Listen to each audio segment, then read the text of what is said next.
सभी को राधे राधे। तो आइए सुनते हैं ज्येष्ठ शुक्ल पक्ष की निर्जला एकादशी की व्रत कथा। एक बार प्रेम से मिलुए विष्णु भगवान की जय।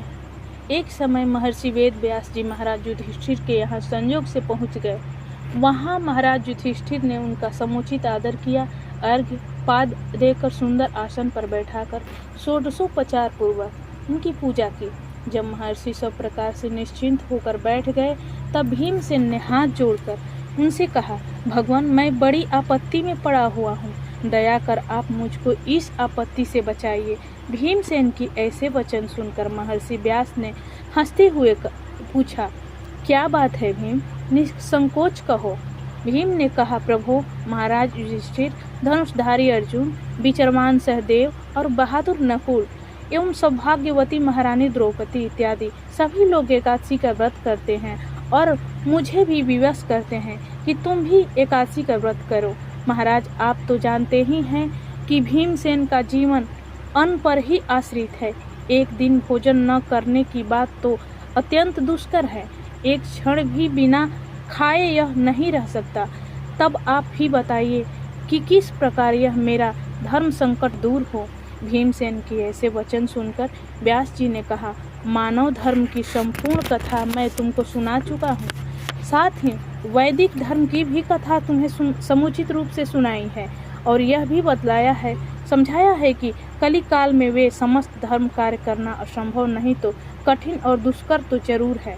अस्तु, मानव जीवन के कल्याण के निमित्त मास की कृष्ण पक्ष एवं शुक्ल पक्ष की एकादशियों का व्रत अवश्य ही करनी चाहिए। बिना इन व्रतों को धारण किए प्राणी मात्र का कल्याण नहीं है। महर्षि व्यास के ऐसे वचन सुन भीमसेन अपनी धर्म भीरुता के कारण वेद के समान कांपने लगे और अत्यंत ही भयभीत होकर बोले, प्रभु, यह तो ठीक है, परंतु व्रत का रखना और भूखा रहना तो मुझे मृत्यु से भी बढ़कर है। सो भी हर महीने तो 2 बार वासुदेव वासुदेव हे भगवान।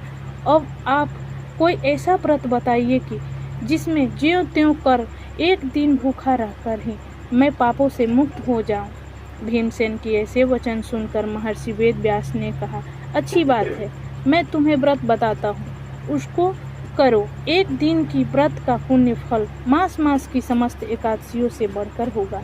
महर्षि के ऐसे वचन सुनकर भीमसेन प्रसन्न हो गए और हाथ जोड़कर कहा, प्रभु, कहिए और शीघ्र ही कहिए कि कौन सा वह व्रत है। महर्षि के ने ऐसा यह व्रत ज्येष्ठ मास के शुक्ल पक्ष की निर्जला एकादशी का है।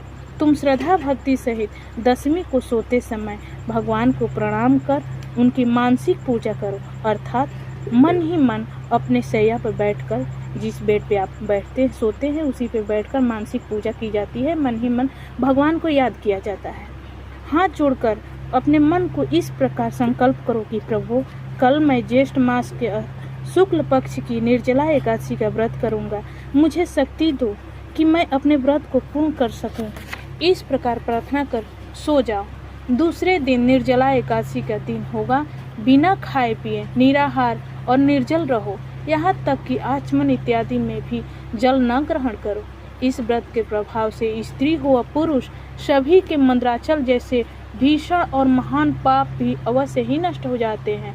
इस व्रत में गोदान का बड़ा महत्व है, अर्थात गोदान अवश्य करनी चाहिए।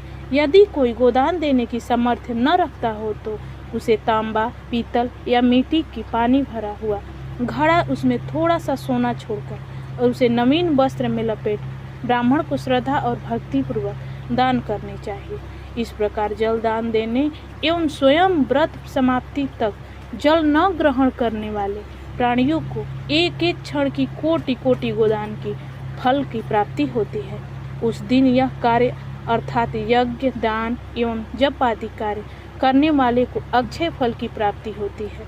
इस प्रकार श्री कृष्ण ने स्वयं कहा है, अतः फिर दूसरा पुण्य कार्य करने की आवश्यकता ही क्या है। विष्णु लोक की प्राप्ति इसी निर्जला व्रत के ही द्वारा हो सकती है। इस दिन फलाहार करना चाहिए। अन्न खाने वाले की अनेकों प्रकार की दुर्दशा होती है और वे चंडाल स्वरूप समझे जाते हैं। इस व्रत के प्रभाव से चोर, गुरुद्वेषी, हर प्रकार के पापियों का उद्धार हो जाता है। श्रद्धालु स्त्री एवं पुरुषों के विशेष कर्तव्य यह है कि शेष शैया पर स्थित श्री विष्णु भगवान की भक्तिपूर्वक पूजा एवं धेनुदान तथा ब्राह्मणों को मिष्ठान का भोजन करा दक्षिणा देकर संतुष्ट करनी चाहिए। निर्जला व्रत रखने वालों को गो, वस्त्र, छत्र, शैया, कमंडल आदि वस्तुओं का प्रेम पूर्वक भक्ति सहित दान करने चाहिए। उपाहन दान करने से स्वर्ग गमन के हेतु सर्वभूषित रथ प्राप्त होता है और जो इसको भक्ति पूर्वक श्रवण करके तथा कीर्तन इत्यादि करके रात्रि जागरण करते हैं वे मनुष्य बिना विघ्न की स्वर्ग की प्राप्ति करते हैं। इस प्रकार हमारी कथा समाप्त हुई। सभी को राधे राधे। अगर हमारी कथा अच्छी लगी हो तो हमारी वीडियो को लाइक करें, सब्सक्राइब करें एंड शेयर करना ना भूलें ताकि अगली कथा आपको ससमय आपके समय से पहुंच जाए और आप शेयर कर पाएँ और पढ़ पाएँ, सुन पाएँ। सभी को राधे राधे।